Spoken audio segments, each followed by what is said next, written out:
बारिश में अमीर बहू का एक मंजिला और गरीब बहू का 3 मंजिला पेड़ घर। गांव के बीचों बीच दो घर आमने सामने बने हुए थे। एक तरफ कच्ची मिट्टी की टूटी फूटी झोपड़ी जिसमें रहता था पार्वती का बड़ा परिवार। दूसरी तरफ सीमेंट और पक्की ईंटों से बना 1 मंजिला आलीशान घर जिसमें रहती थी मंदाकिनी देवी अपने बेटे और बहू तमन्ना के साथ। बरसात का मौसम दस्तक देने वाला था। आसमान में बादल छाए हुए थे। हल्की हल्की बूंदाबांदी शुरू हो चुकी थी। अरे बाप रे, ये झोपड़ी भी अब बूढ़ी हो गई है। छत से पुआल गिर रहा है। न जाने इस बरसात में कैसे गुजारा होगा। अम्मा जी, आप चिंता मत करो, जैसे तैसे सब ठीक हो जाएगा। अम्मा जी, चिंता करके तो बारिश रुकने वाली नहीं। चलो, जितना हो सके पहले से तैयारी कर लेते हैं। इतने में सामने वाले घर की बालकनी में खड़ी मंदाकिनी देवी और उनकी बहू तमन्ना ताना कसते हुए बोलने लगी। अरे बहन पार्वती, तुम्हारी ये झोपड़ी तो लगती है जैसे पहली बारिश में ही बह जाएगी। हाँ माँ जी, देखो ना, हम तो सोच रहे थे कि इनकी झोपड़ी पर नाव बांध दे ताकि जब पानी भर जाए तो ये लोग तैर कर निकल जाए। दोनों ठहाके लगाते हैं। हे भगवान, तू ही देख रहा है, हम गरीब हैं, मगर गरीब होना कोई गुनाह तो नहीं। अम्मा जी, आप इनकी बातों का बुरा मत मानो। अमीर लोग तो ऐसे ही दूसरों की गरीबी का मजाक उड़ाते हैं। हाँ अम्मा जी, इनको भगवान ही सुधारेंगे। अरे गुड़िया, देखो आरव आ गया, चलो लंगड़ी खेलते हैं। हाँ, बहुत मजा आएगा। तीनों खेलने लगे। तभी अचानक से तमन्ना बाहर आ गई। अरे, यहाँ क्या हो रहा है? आरव, तुझे कितनी बार मना किया है कि इन गंदी झोपड़ी वालों के बच्चों के साथ मत खेला कर। चल घर के अंदर आ। हम गंदे नहीं हैं। हाँ चाची, हम भी साफ सुथरे हैं। अरे तुम लोग साफ सुथरे? तुम्हारे कपड़े देखो, फटे पुराने। आरव, अगर तू इनके साथ खेला तो मैं तुझे टांग दूंगी। आरव रोते हुए घर के अंदर चला जाता है और मोहन और गुड़िया मायूस होकर बैठ जाते हैं। दादी, ये लोग हमें बार बार भगा देते हैं, हम इनके साथ क्यों नहीं खेल सकते? बेटा, अमीर लोग गरीबों को नीचा दिखाते हैं, मगर याद रखना, इज्जत और दिल की अमीरी कपड़ों या घर से नहीं होती। पहली बार बरसात और झोपड़ी में आफत। शाम ढलते ही आसमान में काले बादल घिराते हैं। तेज हवा चलने लगती है। अचानक से मूसलाधार बारिश शुरू होती है। छत से पानी टपकने लगता है। जगह जगह छेद से पानी गिर रहा था।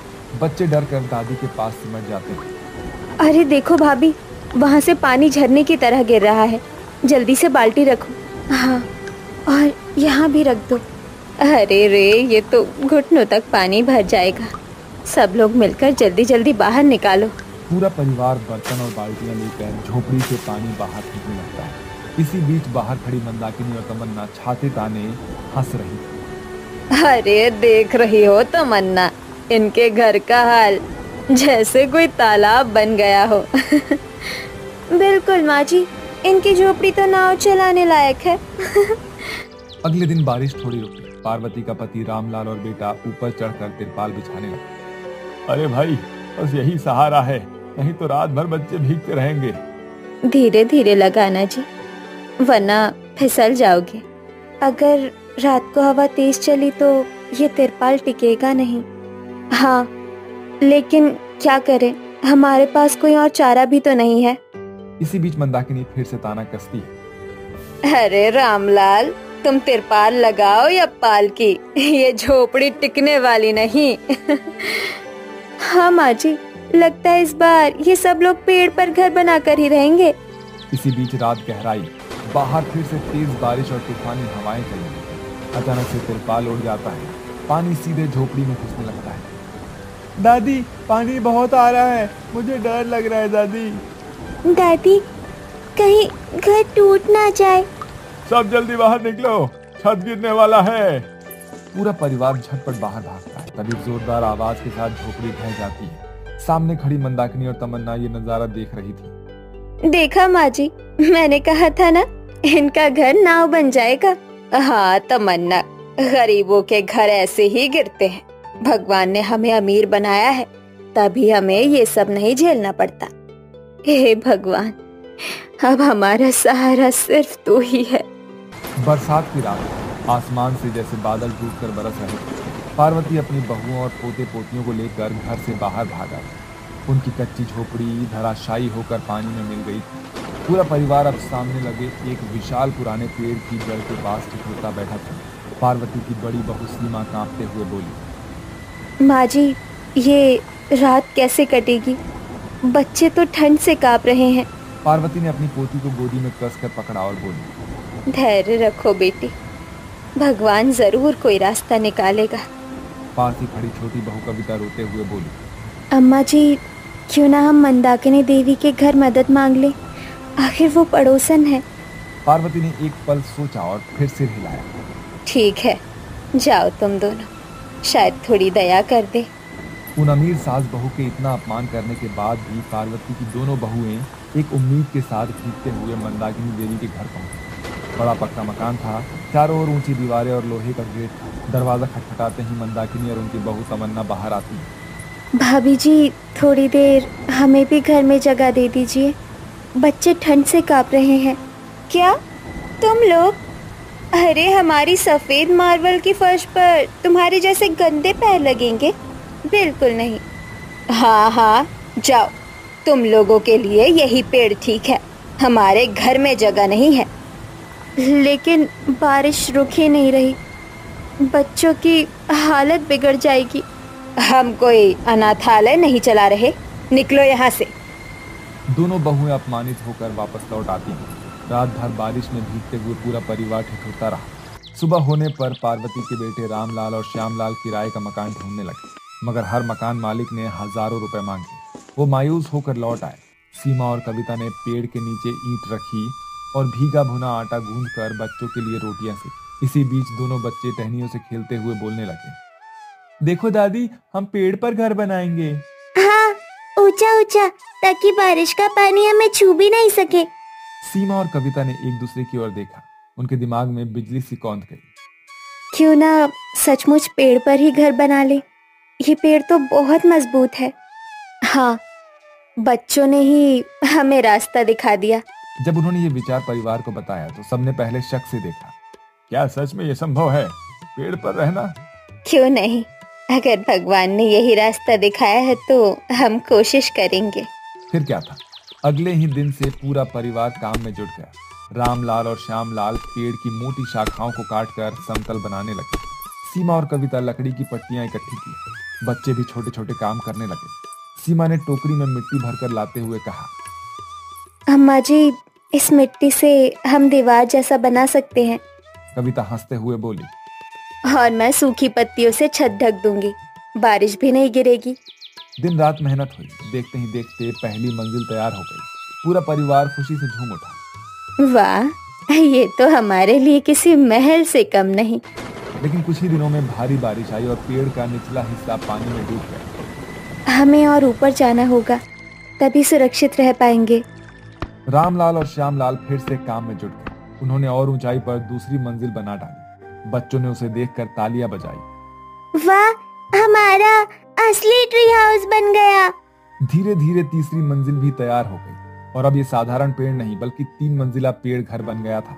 परिवार को गर्व था कि मेहनत और एकजुटता से उन्होंने नया आशियाना बना लिया। कुछ दिनों बाद गांव में भारी बारिश की चेतावनी जारी हो गई। नदियां उफान पर थी, नालियां बह निकली, चारों तरफ पानी ही पानी। पार्वती का परिवार अपने 3 मंजिला पेड़ के घर पर ऊपरी मंजिल में शरण लिए बैठा था। नीचे का हिस्सा पूरी तरह से डूब चुका था। इसी बीच खबर आई कि मंदाकिनी देवी का पक्का घर भी पानी में डूब गया।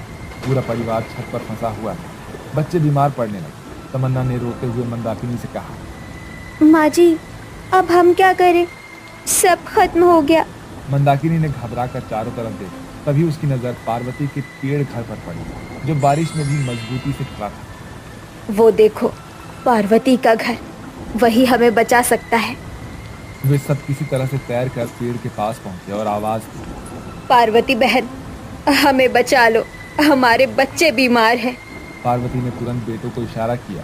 उन्होंने रस्सी खींची और मंदाकिनी के परिवार को ऊपर खींच लिया।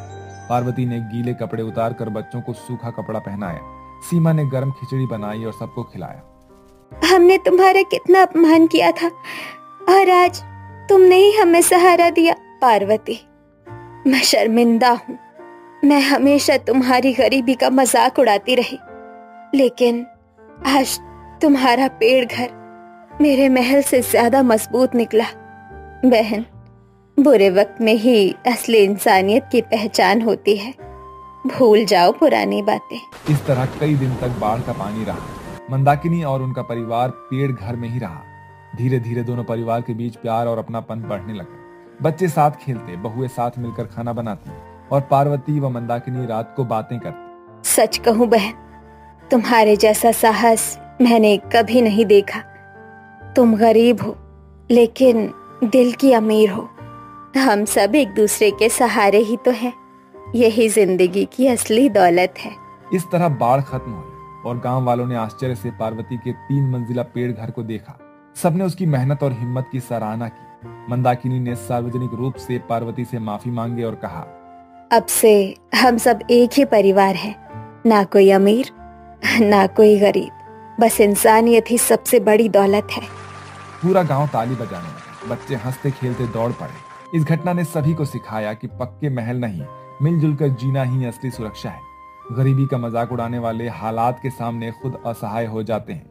इंसानियत और एकता हर तूफान से बड़ी ताकत है। और इस तरह गरीब का 3 मंजिला पेड़ घर अमीर के 1 मंजिला महल से ज्यादा मजबूत साबित हुआ। अरे बहू, छोटी बहू, बड़ी बहू, कहाँ चली गई तुम दोनों? तुम्हारे पिताजी शहर से आ गए हैं। कोई चाय पानी तो पूछ लो। जी माँ जी, ये लीजिए चाय। पिताजी, आपकी यात्रा कैसी रही? आपका स्वास्थ्य तो ठीक है? हाँ बहू, मेरी यात्रा सही रही और मैं तुम सबके लिए खुशखबरी लेकर लौटा हूँ। छोटी बहू कहाँ है? राघवेंद्र ऐसा बोलता ही है कि तभी वहां पर रीना, जो कि शहर की फैशन क्वीन और इंस्टाग्राम वाली देवरानी थी, हॉल में आ जाती है। अरे पिताजी, आपने मुझे बुलाया? मैं बस मेकअप करके आ ही रही थी।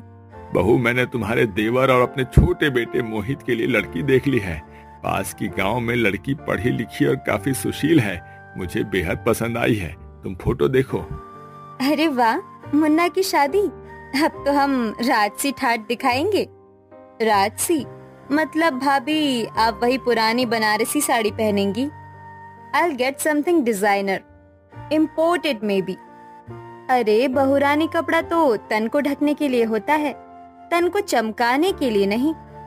अरे भाभी, तन तो चमकेगी ही, साथ में मेरी फोटो से इंस्टाग्राम भी।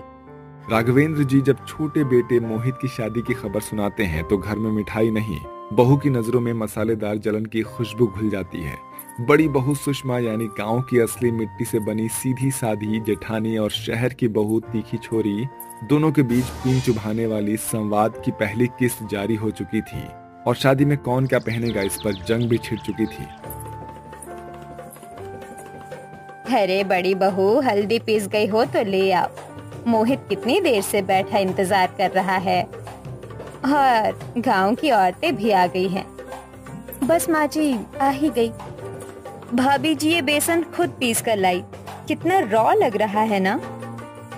हम तो देसी हैं बहुरानी, हमारी हल्दी से ही दमकती है दुल्हनिया, तुम जैसी डब्बे वाली हल्दी से नहीं। एक्सक्यूज मी, ये फॉरेस्ट हर्ब वाली हल्दी है, इम्पोर्टेड स्किन ब्राइटनिंग के लिए बेस्ट है। हमारे गांव की हल्दी तो ऐसी है कि चूहा भी खा ले तो सुनहरा हो जाए। हम तो मेकअप के साथ ही रहते हैं। भाभी जी, आपकी तरह दिन में 3 बार मिट्टी नहीं लगाते। और इस तरह हल्दी का रंग तो मोहित के गालों पर चढ़ा ही, लेकिन बहुओं के दिलों में अलग ही रंग खिल रहा था। सुषमा अपनी देसी खुशबू में रमी हुई थी तो रीना फैशन की चमक में खोई हुई थी। माँ जी, शादी में खीर जरूर बनाऊंगी, मोहित जी को बहुत पसंद है। बिल्कुल बहू, तू तो दिल से करती है हर काम। हाँ Payal, make sure the gown is ready by tomorrow. Satin base, pearl work and it should be exclusive. कपड़ा बदन पे होता है रीना बहुरानी, लेकिन पहनावा दिल से निकलता है। ऐसे ही सब अपने अपने कामों में लगे हुए होते हैं। कुछ घंटे बाद राघवेंद्र सभी को बातचीत के लिए बुलाता है। शादी के कुछ ट्रेडिशन भी हैं, ये गांव की शान है। पिताजी, ट्रेडिशनल तो होगा लेकिन टच मॉडर्न भी होना चाहिए। ऐसे ही तो लोग इंस्टाग्राम पर फॉलो करते हैं। पिताजी, मैं सोच रही थी कि अपने हाथ से कुछ कढ़ाई करूं। माँ जी की पुरानी साड़ी है ना, उसमें नया डिजाइन डालूंगी। भाभी, वो तो अच्छा आइडिया है, बस आप सोशल मीडिया पर मत डालना, लोग कंफ्यूज हो जाएंगे ये ड्रेस है या पर्दा। कोई बात नहीं बहू रानी, पर्दे भी अगर अच्छे हो तो कमरे की शान बढ़ा देते हैं। बिल्कुल सही बड़ी बहू। चलो ठीक है, सभी अपने अपने काम पर लग जाओ, अब शादी में दिन ही कितने बचे हुए हैं। जिसके बाद घर की बड़ी बहू गांव के दर्जी के पास जाती है और अपने ड्रेस के लिए कागज पर डिजाइन बनाती है। रामू भैया, ये देखो, गोटा पट्टी इधर लगेगा, कमर में बेल्ट होगी, पीछे जरी का फूल। बहू जी, आप तो सच में डिजाइनर हो। शुक्रिया रामू भैया। और इस तरह गांव की बहू अपने टैलेंट के अकॉर्डिंग अपने लिए ड्रेस तैयार करवा रही होती है, तो वहीं शहर की बहू अपने लिए ड्रेस लेने शहर के सबसे अच्छे बुटीक जाती है। ये वाला गाउन दिखाओ ना, जिसमें सरोवस्की क्रिस्टल लगे हो। मैं चाहती हूँ सबकी नजर मुझ पर हो। मैम, ये वाला इम्पोर्टेड है, बिल्कुल सेलिब्रिटी वाला। परफेक्ट, ये पहनूंगी मैं देवर की रिसेप्शन में। इस बार देखती हूँ कि मेरी जेठानी मुझसे कैसे जीतती है।